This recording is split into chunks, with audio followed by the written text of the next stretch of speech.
안녕하세요. 오늘도 서은살롱을 찾아주셔서 감사합니다. 저는 올해 결혼 예정이었다 결혼을 2달 앞두고 파혼한 30대 초반 여성입니다. 저는 저희 집 맏딸인 장녀고요. 밑으로는 남동생과 여동생이 있어요. 그리고 제 기억에 저희 집은 평범한 형편이었는데요. 그래도 고만고만한 아이들이 집에 셋이나 있다 보니 저희 엄마는 늘 고생만 온팡지게 하셨어요. 아빠는 공무원이신데 엄마 말로는 공무원 월급이 그렇게 많지는 않았다고 하더라고요. 그래서 저희 엄마가 반찬값이라도 벌겠다는 마음으로 일을 쉬어본 적이 없었다고 하셨는데, 그런 저희 엄마가 내일 모레면 환갑을 바라보고 있으니 그 지나온 세월이 자식된 입장에선 그저 안타깝게만 느껴지는 것 같아요. 원래 장녀가 그렇다고 하잖아요. 저는 고생만 하던 엄마를 가장 옆에서 오래 본 자식으로 아빠에게는 서운한 점이 많았거든요. 아빠는 엄마와 우리들보다 늘 친가 식구들을 챙겼어요. 그렇다고 저희 아빠가 장남이냐고 물으시면 그것도 아니었는데요. 저희 아빠는 장남도 막내도 아닌 셋째 아들이었어요. 아빠 쪽 형제가 3남 2녀인데 위로 큰아빠와 큰고모가 있고 밑으로 작은고모와 작은아빠가 있죠. 그리고 그때 당시는 다 그랬다고 했는데 할머니와 할아버지는 모든 지원을 장남인 큰아빠한테 하셨어요. 그러니 저희 아빠는 딱히 집에서 뭐 하나 제대로 받은 게 없는 자식이었는데, 그래도 형제 중 가장 막내인 작은아빠는 늦게나마 뭘 많이 받았다고 하더라고요.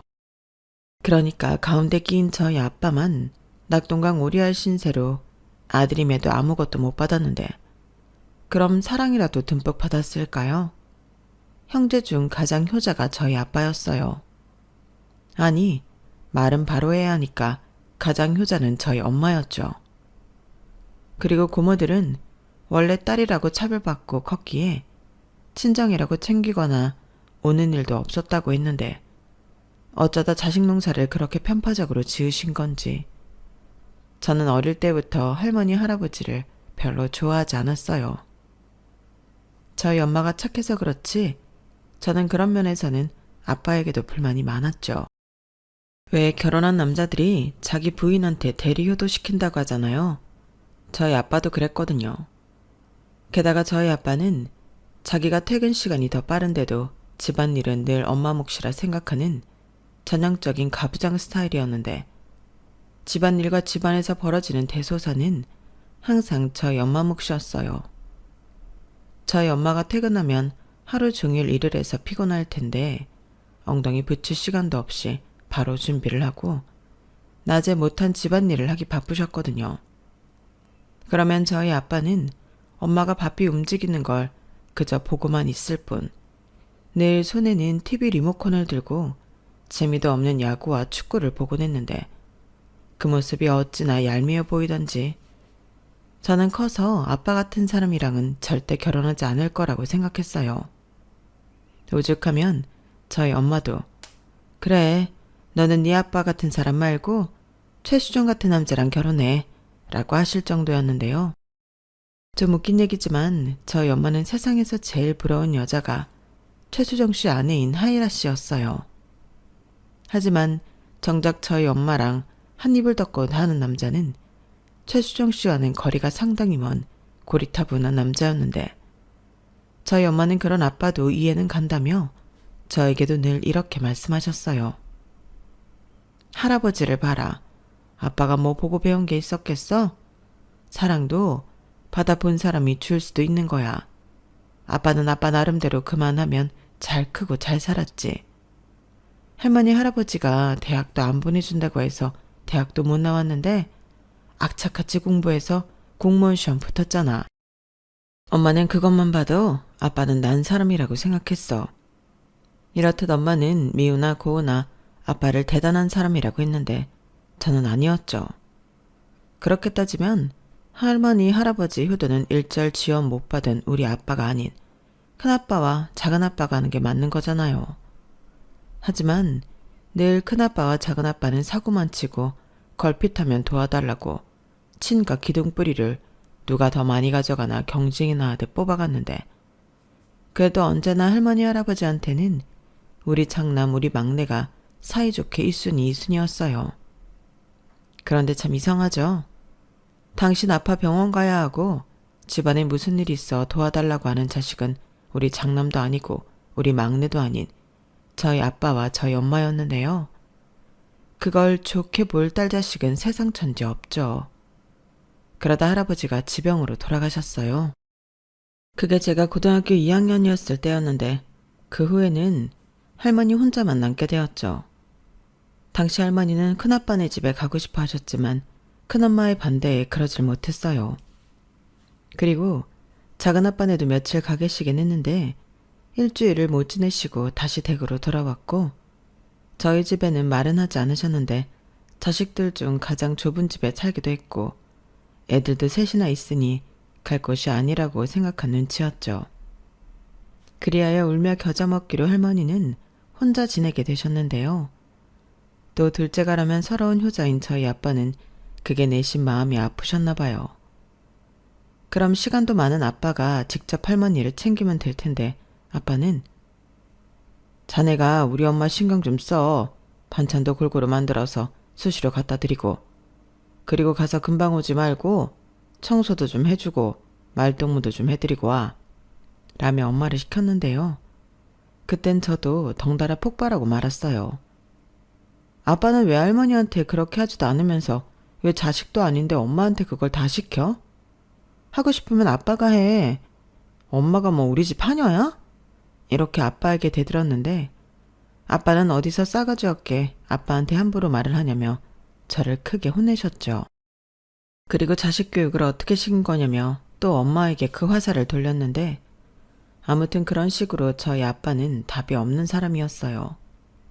그렇다 보니 엄마는 저에게 의지하면서도 참으라고 했고 동생들은 아빠가 집에 있으면 기가 죽어 방에서 나오지도 않았는데 아빠는 거실에서 혼자 TV는 내 친구 하면서도 내심 또 그게 서운했는지 애먼 엄마를 붙잡고 애들이 정이 없다며 하소연을 했다더군요.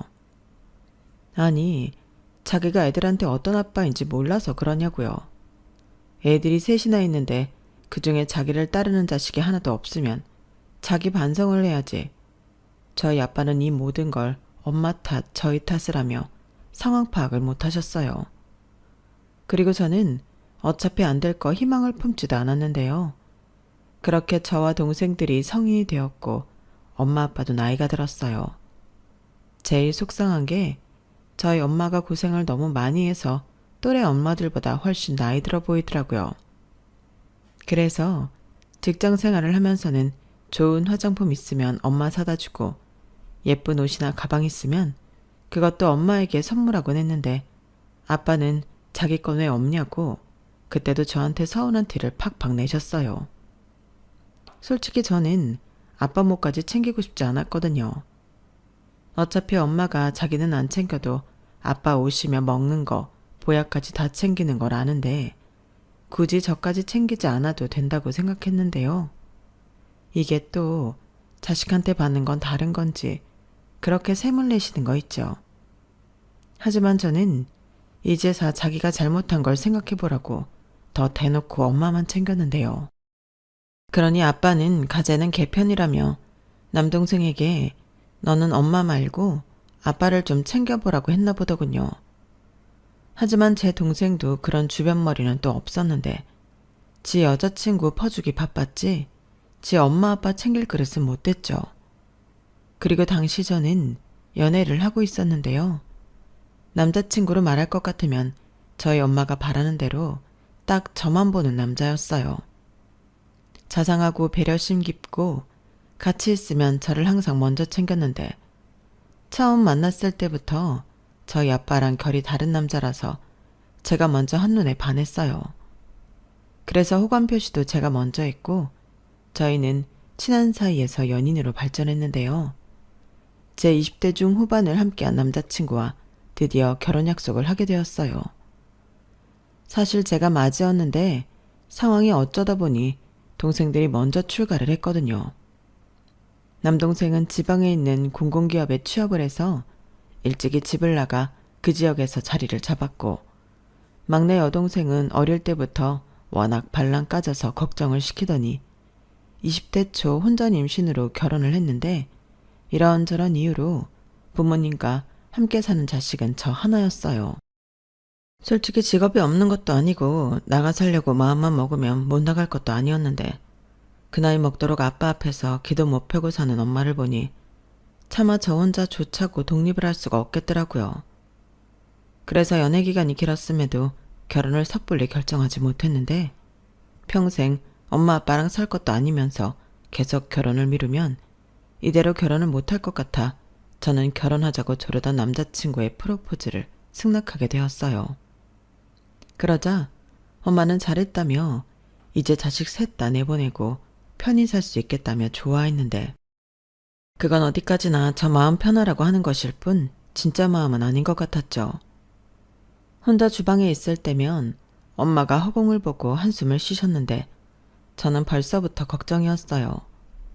하지만 아빠도 나이를 먹고, 이런 말 죄송하지만 할머니도 연세가 많으셨다 보니 이제 우리 엄마도 예전에 비해서는 덜 고생하지 않을까, 그런 생각을 하며 이젠 나도 내 행복을 찾아가자 마음을 먹었는데, 그렇게 설레는 결혼 준비를 하는 도중 할머니의 선전포고가 온 가족을 긴장하게 만들었어요. 할머니 나이가 90세가 넘으셨는데 그래서인지 더는 혼자 못 살겠다며 살던 집을 팔고 자식들 중 한 집에 들어가 당신 죽는 날까지 살아야겠다고 하셨대요. 그러면서 절대 요양원 같은 곳은 가지 않을 거라며 니들이 상의해서 알려달라고 했다는데, 그래서 아빠 형제들이 집합을 하게 되었다고 하더라고요. 그때 저희 엄마는 많이 놀란 눈치였는데 저는 그 말을 듣고 내심 설마 그게 우리 집은 아니겠지 라는 안일한 생각을 했어요. 제 상식으로 할머니 할아버지 돈을 가장 많이 갖다 쓴 자식이 할머니를 모시는 게 맞다고 생각했거든요. 하지만 그건 어디까지나 제 생각일 뿐 다른 형제들은 자기 엄마임에도 무슨 폭탄 돌리기 하듯 합가를 꺼려했다고 하는데, 고모들은 자기들은 출가 외인이라며 빠지고 큰아빠는 사업이 어렵다며 작은엄마는 사촌 동생이 임용고시를 준비하고 있어서 곤란하다고 했다더군요. 그러면서 작은엄마가 차마 저희 엄마한테는 못 밀고 큰엄마한테 화살을 돌려 분위기를 몰기 시작했다는데요. 그때부터 본격적인 싸움이 벌어졌죠. 근데 이런 문제는 우리끼리 이럴 게 아니라 큰형님네가 맡아야 하는 거 아닌가요? 생각해보세요. 아주버님이 장남이라고 특혜도 제일 많이 받고 지금 하시는 사업자금도 전부 어머님 아버님 돈 가져가 썼는데, 그럼 가장 많이 받은 자식이 부모 봉양하는 게 맞죠. 솔직히 지금까지 어머니 혼자 계시게 한 것도 잘못 아닌가? 괜히 애먼 작은 형님만 왔다 갔다 고생만 하고. 어머 막내 동서, 왜 말을 이상하게 해? 나도 왔다 갔다 하면서 어머니 챙겼어. 그리고 어느 집이건 장남이 장남 대접받는 건 당연하지. 너 어디서 헛소리야? 그렇게 따지면 막내 도련님도 막내라고 받은 거 있잖아. 얘가 임용고시 보는 거랑 시부모 모시는 거랑 무슨 상관이야? 큰형님, 이건 경우가 다르죠. 우리 애가 예민해서 그런 건데 아무렴 자식이 먼저가 아닌 집이 어딨어요? 그리고 잊으셨나 본데요. 저는 아버님 돌아가시고 일주일 동안 어머니 모셨어요. 아유, 대단히 오래도 모셨다. 그래서 이번에는 못한다? 막내 동서 진짜 안 되겠다. 그리고 내가 이 말은 참으려고 했는데 진경이 걔가 공부하는 건 맞긴 해. 도대체 임용고시를 몇 번을 보는 거야. 나는 이쯤 되면 텄다고 봐. 진경이가 교사 되면 걔나 소나 다 교사한다고 하지. 그냥수, 아무리 그래도 그 말은 좀 심하죠. 왜 저희 딸을 가지고 막말을 해요? 아니 형도 양심 있으면 말을 해봐. 우리 집사람은 이상한 사람이야? 나도 형이 엄마 모시는 게 맞다고 생각해. 형이 그동안 엄마 아버지 등골 파먹은 걸 생각해야지. 형이 그 돈 다 까먹지만 않았어도 우리 지금 땅 부자 건물 부자야. 왜 나한테 그래? 지금 사업 안 돌아가서 머리 아파 죽겠는데 나는 모시고 싶어도 방이 없다고. 지금 집도 팔아서 이사 가야 하는 마당에 내가 엄마를 어떻게 모셔? 엄마를 뭐 부엌에서 지내시라 그래? 너는 형 상황도 모르면서 왜 그런 소리라는 거야? 그럼 어쩌라고. 여기서 늙은 우리 엄마 모시겠다는 사람이 한 집도 없는데. 어쩔 수 없지. 규태야, 네가 좀 하면 안 되겠냐? 유진이 결혼한다며. 그럼 이제 니네 두 사람밖에 없는데 딱이지. 재수씨, 이런 말해서 미안한데 여기 시집온 며느리 중에 재수씨 같은 사람이 어딨어요. 그냥 이번 딱 한 번만 신세 좀 질게요. 엄마 지금 사시는 집 팔면 그 돈도 다 가지세요. 네? 아니 그래도... 그래, 작은 동서밖에 없지. 우리가 상황이 그렇잖아. 작은 도련님 공무원이고 애들 다 출가했고 여기서 걱정하는 집은 작은 동서집밖에 없어. 늙은 양반 벌써 90이 넘었는데 살면 뭐 얼마나 살아? 그냥 마지막에 효도한다 생각하고 작은 동서가 좀 해줘라. 응? 나도 형편이 나아지면 동서한테 얼마씩이라도 어머니 부양비 보낼게. 작은 형님, 저도 이렇게 부탁드려요. 저는 차마 작은 형님한테 부탁할 면목이 없었는데 어쩌겠어요? 진경이 그게 올해는 꼭 될 것 같다고 했거든요. 저도 진경이 딱 합격만 하면 부양비 보낼게요. 순식간에 아빠의 다른 형제와 그 배우자들은 저희 엄마를 붙들고 늘어졌어요. 그리고 난처한 엄마는 아빠만 쳐다봤다고 했는데 아빠는 어쩔 수 없다는 듯 고개만 떨구고 있었다 하더라고요. 그 말을 듣는데 속에서 천불이 올라왔고 이젠 하다하다 늙은 시어머니 시집살이까지 시키는 거냐고. 저는 아빠에게 큰소리 내고 엄마에게는 황혼이혼이라도 하라고 했는데요. 그때 아빠가 어떤 자식이 부모한테 이혼하라고 하냐며 저한테 불같이 화를 내셨어요. 너는 어차피 시집가면 남의 집 사람이야. 괜히 어른들 결정에 여러 말 하지 말고 너는 시집이나 가. 어디서 치엄마한테 이혼을 하라 말아야. 저걸 자식이라고 입히고 키웠다니 너한테 들어간 내 돈이 아깝다. 이렇게 당시만 억울한 티를 내셨는데 지금도 그때만 생각하면 속이 답답합니다. 사람은 정말 잘 안 변하는 것 같아요. 늙어서 기운만 좀 빠질 뿐 그 성격은 달라지지 않았는데 엄마는 나른 시집살이는 피하면서 할머니를 부양할 수 있는 방법을 생각하는 눈치였어요.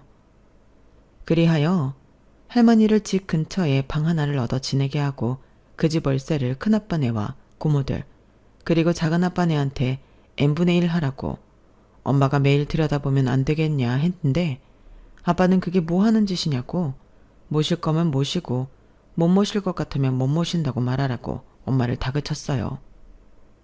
저라면 냉큼 그럼 나는 못 모신다 말할 수 있을 것 같은데 저희 엄마는 바보처럼 그러지도 못하더라고요. 엄마 그냥 못한다고 해. 아니 그래도 어떻게 그래. 네 할머니가 이걸 다 알아봐라. 얼마나 속이 상하겠니? 자식이 5이나 있으면 뭐해. 90 먹은 너무 모시겠다는 자식이 하나도 없는데. 네 아빠 말이 맞다. 할 거면 하고 못하면 못하는 거지. 그래서 뭐 이제부터는 늙은 시어머니 모시고 시집살이 하려고? 그럼 어쩌냐. 네 할머니가 요양원은 죽어도 싫다고 하시는데 네 할머니 성격에 거기 가도 쫓겨나기 십상이야. 네 큰엄마 말처럼 할머니가 살아봤자 얼마나 사시겠니. 괜히 장례 치를 때 나만 찝찝하고 내내 걸리지. 그냥 몇 년 고생하고 엄마는 마음 편하게 살란다. 정말 못 살아. 엄마는 그게 문제야. 아빠 탓할 거 없어. 엄마 팔자 엄마가 꾸는데 이걸 누굴 원망해? 원망 안 해. 네 말처럼 할머니 모시기 싫다고 이 나이에 네 아빠랑 이혼해? 못할 것도 없지. 왜? 이혼하면 먹고 살 게 걱정이야? 내가 생활비 매달 줄게. 됐어. 엄마가 뭐 벌이가 없냐? 시집간 자식한테 생활비 다 쓰게. 네 아빠 네가 보기에 엄마한테 못하는 것 같지만 아니야. 표현이 서툴러서 그러지. 엄마한테 미안해하고 고마워해. 그러니까 여태 살았지. 이 문제는 엄마가 알아서 할 거니까 너는 네 시집가서 잘 살 생각이나 해. 몰라. 엄마 때문에 짜증나. 이럴 줄 알았으면 나도 유정이처럼 빨리 시집가 버리는 건데. 하유, 엄마 때문에 시집도 못 갔다는 소리 또 하려고? 맞거든. 내가 엄마 두고 시집가기가 그래서 여태 참은 거라고. 그래 고맙다. 역시 큰딸밖에 없지. 이것 봐봐. 엄마는 이런 딸도 있고 이만하면 복 받은 거 아니야? 이혼하면 생활비도 준다고 하고 와, 완전 로또지? 치, 말만 그렇게 하지. 좌우간 엄마 정말 이럴 때면 너무 짜증나. 짜증나게 해서 미안하네. 그러니까 너는 엄마처럼 살지 마. 하이라 씨처럼 남편 사랑만 받고 살아. 알겠지? 아, 그놈의 하이라 타령. 몰라. 저는 나이가 적지도 않으면서 계속 엄마한테 투정만 부렸어요. 제 마음은 그게 아니었는데 너무 바보처럼 착한 엄마가 안쓰럽고 짜증나니까 자꾸만 미운 소리를 하게 되더라고요. 하지만 저희 엄마는 제가 아무리 못된 소리를 해도 제 마음이 그렇지 않다는 걸 누구보다 잘 아셨는데 그저 제가 시집가서 잘 살 길만 바라고 있으셨어요. 그러면서 제 결혼 준비하랴 할머니 모시고 살 준비하랴 결혼 준비는 저보다도 더 바쁘게 지내셨는데 제 눈에는 그런 엄마가 안쓰럽게 보이더라고요. 그래서 하도 답답한 마음에 한 번은 예비 신랑인 남자친구에게 이런 상황을 이야기한 적이 있었는데요. 저는 평소 남자친구 성격도 그렇고 제 생각과 같을 거라고 믿어 의심치 않았는데 실상은 그러지 않았어요. 뭘 그런 걸로 자기가 열을 내. 나는 어머니 말이 맞는 것 같은데. 어머니가 며느리잖아. 며느리가 시어머니 모시는 건 당연한 도리지. 뭐? 도리? 왜 그 도리를 우리 엄마만 해야 하는데? 그야 큰어머니랑 작은어머니가 너무 하시긴 했지만 어쩌겠어. 상황이 그런데. 그 와중에 하나 남은 며느리가 장모님이신 거잖아. 근데 그걸 가지고 자기는 이혼을 하라고 했다고? 세상에 그런 딸이 어딨냐? 뭐래. 우리 엄마는 늘 억울하게 살았어. 막말로 같이 살지만 않았지. 여태 왔다 갔다 할머니 챙긴 것도 다 우리 엄만데. 이런 상황이면 아빠가 나서서 총대를 매줘야지. 왜 우리 엄마한테만 이런 일을 몰아줘? 그럼 우리 엄마는 언제 자유롭게 살아보는데? 호호 할머니 돼서? 아우 열 좀 내지 마. 그것도 뭐 어쩔 수 없지. 그게 며느리 숙명인걸. 그런데 자기네 할머니 연세 많으시잖아. 사시면 또 언제까지 사시겠냐. 나는 오히려 이런 일로 열을 내는 자기가 더 이해가 안 간다. 자식이 부모한테 효도하는 건 당연한 건데 자기 왜 그래? 아버님 입장도 생각해봐. 아버님한테는 자기를 낳아준 엄만데 마지막에 모실 수 있으면 좋지. 아니 오히려 지금까지 안 모신 게 이상하지 않나? 나는 아버님 마음 충분히 이해할 수 있어. 그리고 아마 엄청 어머니한테 고마우실걸? 나는 말야 당장은 아니어도 우리 엄마 아빠 나이 드시고 힘들어지면 모시고 살 거야. 내가 자식인데 당연하지. 뭐라고? 그런 일을 왜 자기 혼자 결정해? 그럼 모시고 살면 자기가 다 알아서 할 거지? 식사부터 시작해서 크고 작은 일 전부 다? 왜 또 그래? 당연히 같이 하는 거지. 가만 보면 자기 조금 위험하다. 나중에 우리 부모님도 절대 못 모신다고 나더러 이혼하자고 할 것 같아. 설마 그럴 건 아니지? 나랑 결혼하면 우리 부모님 챙기는 건 당연한 거야. 그래, 완전 모른 척은 할 수 없지. 근데 왜 그걸 꼭 당연하다고 얘기해? 그리고 이 문제는 나한테만 해당되는 게 아니야. 나도 부모가 있잖아. 그럼 자기는 우리 엄마 아빠 모실 수 있어? 당연하지. 그래? 그럼 우리 엄마 아빠 모시면 자기가 챙기고 다 할 거란 소리네? 에이, 그런 게 어디냐? 장인 장모님이 사이가 편하겠어? 딸이 편하지. 나는 그냥 같이 살기만 하는 거고. 뭐? 어이없다. 그럼 나도 나중에 시부모님 모시고 살면 자기가 알아서 자식 노릇 할 거니까 같이 살기만 하면 되는 거네. 자기 진짜 오늘 왜 그렇게 삐딱해? 같이 살기만 하고 모른 척하는 며느리가 어딨어? 우리 엄마 아빠도 나보다는 며느리가 더 편하지. 뭐래. 그러니까 자기 말은 우리 부모님이든 자기네 부모님이든 다 내가 모셔야 한다는 소리인 거잖아. 자기는 그냥 같이만 살고. 그게 말이 된다고 생각해? 자기 원래 그런 사람이니? 아무래도 나는 할 줄 아는 게 없잖아. 여자가 챙기는 거지. 남자가 나서면 더 웃기지 않아? 저는 예비 신랑 말에 기가 막혔어요. 말은 당연하다, 같이 하는 거다 하면서 자기는 할 줄 아는 게 없으니 시댁이든 친정이든 와이프가 도맡아 해야 한다고 생각하고 있는 거잖아요. 물론 아직 먼 이야기이고 닥치지 않은 일로 상을 낸다는 건 웃기는 일이었는데 결혼 전인데도 저런 생각을 가지고 있는 남자면 결혼 후에는 어떻게 나올까? 저는 저희 아빠 얼굴이 떠올랐어요. 자기 아내가 자기랑 결혼해 애 셋을 낳고 지금까지 고생만 한 걸 뻔히 알면서도 마지막까지 할머니 봉양을 해주길 바라는 아빠의 못된 심보가 내가 사랑해서 결혼하려고 한 남자한테도 있다고 생각하면 너무 소름이 끼쳐서 견딜 수가 없더라고요. 그래서 그날은 더는 이야기 나누는 것조차 싫어서 금방 집으로 돌아왔는데요. 그때부터 결혼에 대한 회의감이 들었어요. 사랑하는 사람이랑 행복하고 싶어 결혼을 하려던 건데 결혼을 하면 며느리로서 부담스럽고 부당한 의무감들이 생겨난다는 생각을 하니 저는 덜컥 겁이 났는데 어쩐지 저는 견월이랑 맞지 않는 사람일지도 모른다는 생각이 강하게 들었어요.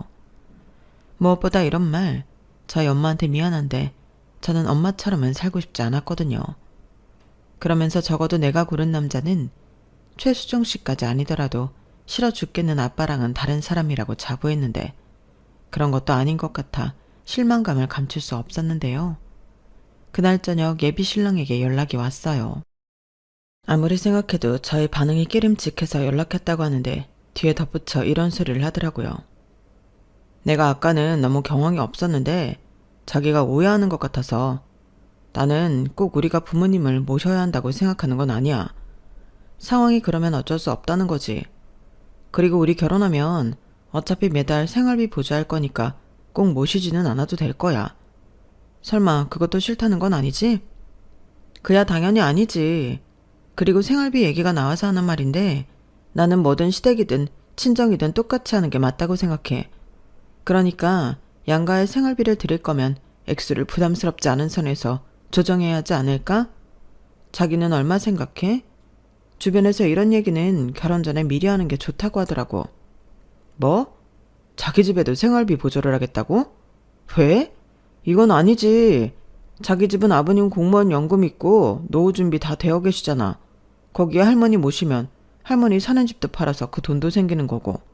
근데 우리 집은 아무것도 없으니까 양가 해드릴 돈이면 우리 집에 몰아줘야지. 자기랑 나랑 반반씩 해서 매달 100만 원 어때? 우리 엄마 아빠 이제 나이도 있고 얼마나 일을 할 수 있을지 모르니까 이 부분은 자기가 해줘야지.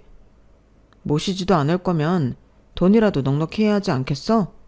그리고 내가 우리 엄마한테 얘기했는데 아무리 장모님이 할머니 모시는 게 싫다고 자기가 이혼 어쩌고 한 건 잘못이래.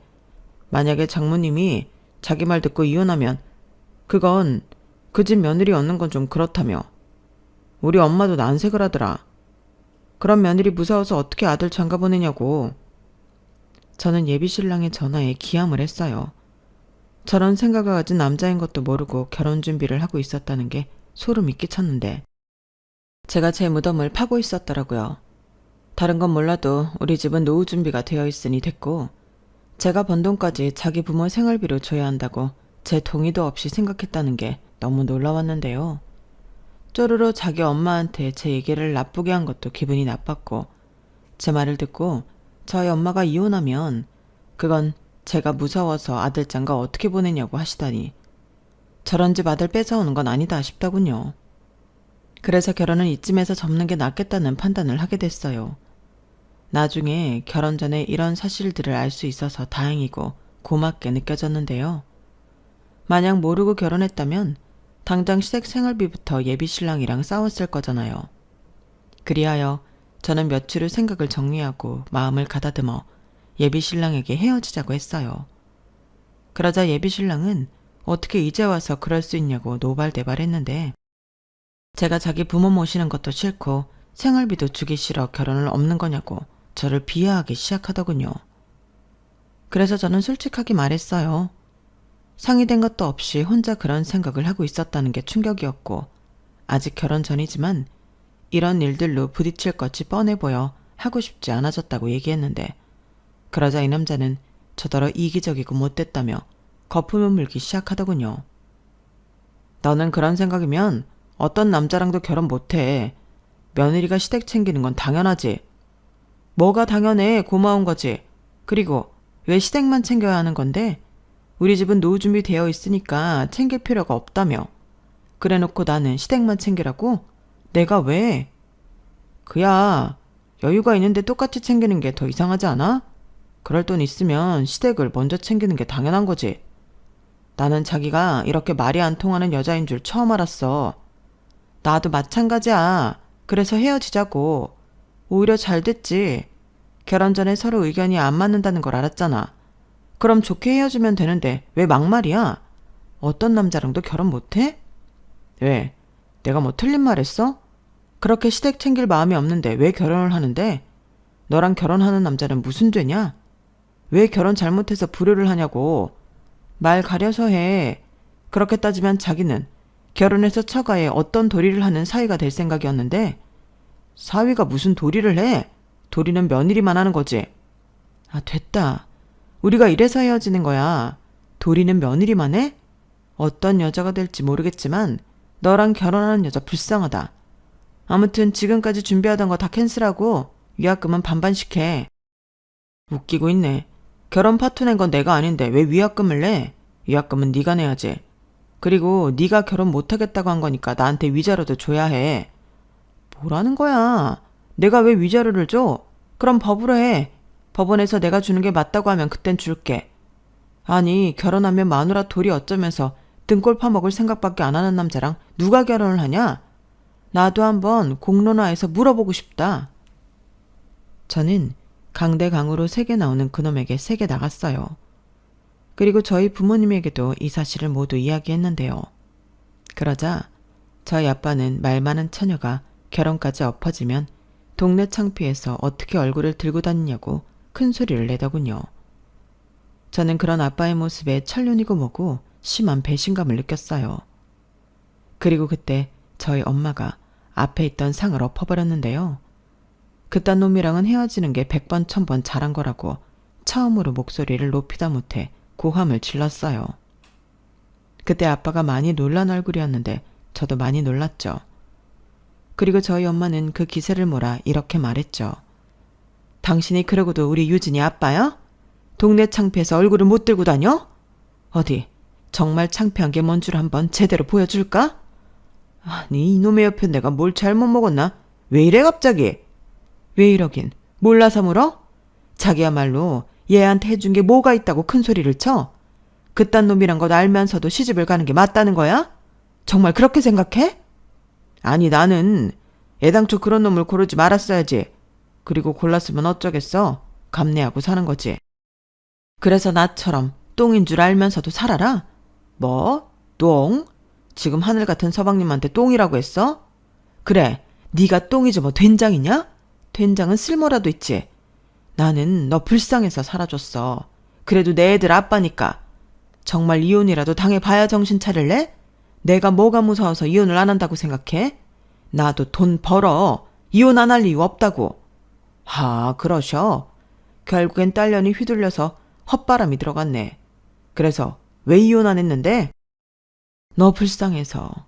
너 평생 이러고 쓸모없이 살았는데 말년에 초라하게 늙을 것 같아서 불쌍해서 그랬다.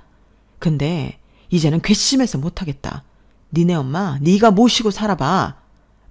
뭐야? 니네 엄마? 아니, 이놈의 옆에 내가 진짜 왜 이래? 몰라서 물어. 내가 시집와서 이날 이때껏 어떻게 살았냐? 설마 기억도 못하는 거 아니지? 그래도 내가 공무원 사모님 소리 듣게 해줬잖아. 사모님 같은 소리 하네. 누가 나를 사모님이라고 불러줬는데? 그럼 사모님이 이렇게 평생 손에 물 묻히고 90대 시어머니 모시고 사냐? 진짜 지가 장가 저런 줄은 모르고? 저희 엄마는 정말 아빠 말대로 뭘 잘못 먹은 건지 전에 없던 성질을 작정이나 한 듯 마음껏 내셨어요. 그리고 아빠는 엄마가 할머니도 안 모시겠다고 하고 이혼하자고 하니 꿀먹은 벙어리가 되었는데요. 아니, 이렇게 성질도 낼 수 있으면서 왜 여태 참고 있었는지. 저도 엄마를 보며 시원하기도 하고 어안이 벙벙했어요. 그리고 저희 엄마는 내친 김에 저에게 위약금을 물어줘도 인생 망치는 것보다는 싸다며 저에게 연신 잘했다고 하셨는데요. 그런 엄마를 보니 어째 제가 정말 잘한 것 같은 기분이 들더군요. 그리고 이걸 다행이라고 해야 하나? 위자료 어쩌고 했던 그놈은 잠잠했는데 제가 결혼식장이랑 신혼여행을 취소하며 위약금을 절반만 보내고 나머지는 신랑 측에 청구하라고 업체 측에 이야기하니 그것도 걱정했던 것과 달리 잘 정리됐어요. 제가 법으로 할 거면 이왕 이렇게 된 거 우리 주변 사람들에게도 다 이야기해서 다른 사람 의견도 들어보자고 했거든요. 그러자 저더러 치사하니 어쩌니 하며 너 같은 여자는 질색이라고 막말을 하기 시작했는데 누가 할 소리를 하는 건지. 오히려 식장 들어가기 전에 이딴 결혼을 엎을 수 있어서 감사하더군요. 그리고 그 이후 더 대박인 사건이 있었어요. 이건 제 일은 아니었는데 할머니가 저희 집에 처음 오신 날 벌어졌죠. 이거 받아라. 네가 나 모신다고 한 값이다. 어머니, 이게 뭐예요? 집이 그새 팔렸어요? 안 팔아. 내가 그 집을 왜 파니? 그럼 이건 무슨... 그건 내가 마지막으로 챙겨둔 돈이다. 사실 나는 어찌어찌해도 네가 나 모신다고 할 줄 알았어. 그래서 일부러 이 돈 넣어주려고 내 생전 처음 쇼를 해봤다. 네? 어머니 그게 무슨 말씀이세요? 나도 염치가 있지. 네가 나한테 한 걸 모르겠니? 내가 살면 얼마나 살아. 그래서 더 늦기 전에 신세를 질 게 아니라 신세를 갚고 싶었다. 너 내 원망 많이 했을 거잖아. 큰애 집, 막내 집 다 퍼주면서 신세는 너한테 진다고. 안 그랬어? 그야 저도 사람이니까요. 그래도 겉으로 내색한 적은 없는데. 나도 눈치는 있다. 그리고 내가 순순히 너한테 고마운 값 준다고 하면 그것들이 가만히 있겠니? 그래서 이렇게 판을 한번 깔아봤지. 어째 좀 그럴싸했냐? 어머니도 참, 우리 어머니 정말 오래 사실 건가 보네. 어쩜 머리가 그렇게 비상해요? 그래도 저희도 못 받아요. 나중에 아주버님 도련님 하면 난리 나죠. 그래서 몰래 주잖아. 그냥 받아. 그것들은 내가 지들한테 다 털리고 아무것도 없는 줄 안다. 네가 뒷주머니로 모았다고 해. 그래도 됐다. 나는 오늘 하룻밤만 자면 여기서 내일 다시 집으로 내려갈 테니 그런 줄 알아라. 어머니, 그건 안 돼요. 제가 모신다고 얘기 다 했는데 이렇게 돈만 주고 가시면 어떡해요. 차라리 유진이 독립시키고 셋이 살아요. 혼자 계시기 싫다 하셨잖아. 아무리 그렇다고 해도 어린 손녀 내쫓고 거기 들어왔냐? 아범한테 들었는데 유진이 저거 결혼도 엎어졌다며. 엎어진 게 아니고 엎었어요. 순지 부모만 하는 호래자식이더라고요. 너 그 말 나 들으라고 일부러 하는 소리지? 아유 무서워라. 그래도 사실은 사실이니 내가 대신 사과하마. 내가 못 가르쳤어. 그땐 다들 그렇게 애 키우는 줄 알았거든. 진짜 우리 어머니 왜 이러시지? 생전 안 하는 사과까지 하시고 나 정말 무서우려고 하네? 그러지 말고 여기서 지내요. 나 왔다 갔다 힘들어요. 이젠 돈까지 받았으니 더 많이 왔다 갔다 해야 할 텐데 나도 늙었다고요. 뻔데기 앞에서 주름을 잡냐? 너는 이팔 청춘이지. 너는 곧 죽어도 네 편인 유진이 같은 딸도 있잖아. 가만 보면 네 팔자가 상팔자야. 듣다 진짜 별소리를 다 듣네. 상팔자가 다 죽었나 보지? 그래도 어머니 말년팔자도 나쁘지 않죠. 나 같은 호구 며느리가 있는데. 뭐? 아주 한마디를 안 줘요. 너 원래 그랬냐? 원래는 순둥순둥 말도 못하고 그러더니 내 나이가 몇인데요. 할 말이라도 다 하고 살아야지. 안 그러면 어머니 아들이랑 못 살지. 속 터져서. 그래, 너는 네 성깔대로 하고 살아라. 아무튼 신세 질 일 없으니까 우리 예전처럼 하자. 다른 애들한테는 아무 소리 하지 마. 어차피 그것들 내 집에 들락날락 안 하는 놈들이고 집 팔아서 니네 집에 있다고 하면 그런 줄 알 거다. 부양비 준다고 했다며? 그것도 야무지게 받아. 다 정말 양심 없는 사람 만드시네. 무슨 준다 했을 때 받으라고. 그리고 그 돈으로 너랑 나랑 맛있는 거 사 먹고 놀러 다니면 되지. 이제부터는 너랑 나랑 계급장 떼고 다리에 힘 있을 때 놀자고. 너 그 돈이면 직장 안 다녀도 되지? 어머니, 나 일 그만하라고 일부러 그러시는 거예요? 그래, 그 나이 먹고 너도 너무 일만 했어. 네가 소냐? 유진이는 지 앞가림 지가 알아서 잘하래고 너도 이제 편히 놀아라. 할머니는 전혀 생각지도 못한 서프라이즈를 저희 엄마에게 선보이셨어요. 그리고 저희 엄마는 그날 참 많이 울었는데요. 그동안 고생한 걸 할머니가 알아주니 그간 서운했던 일들이 눈 놓듯 사라졌다고 하셨어요. 그리고 저희 아빠는 그때도 정신을 못 차려서 어떻게 그 돈을 홀랑 받냐고 효자 노릇하다 할머니한테 귓방망이를 얻어맞으셨는데요. 효자 아들 필요 없으니 앞으로는 마누라 챙기라고 한 소리 들으셨답니다.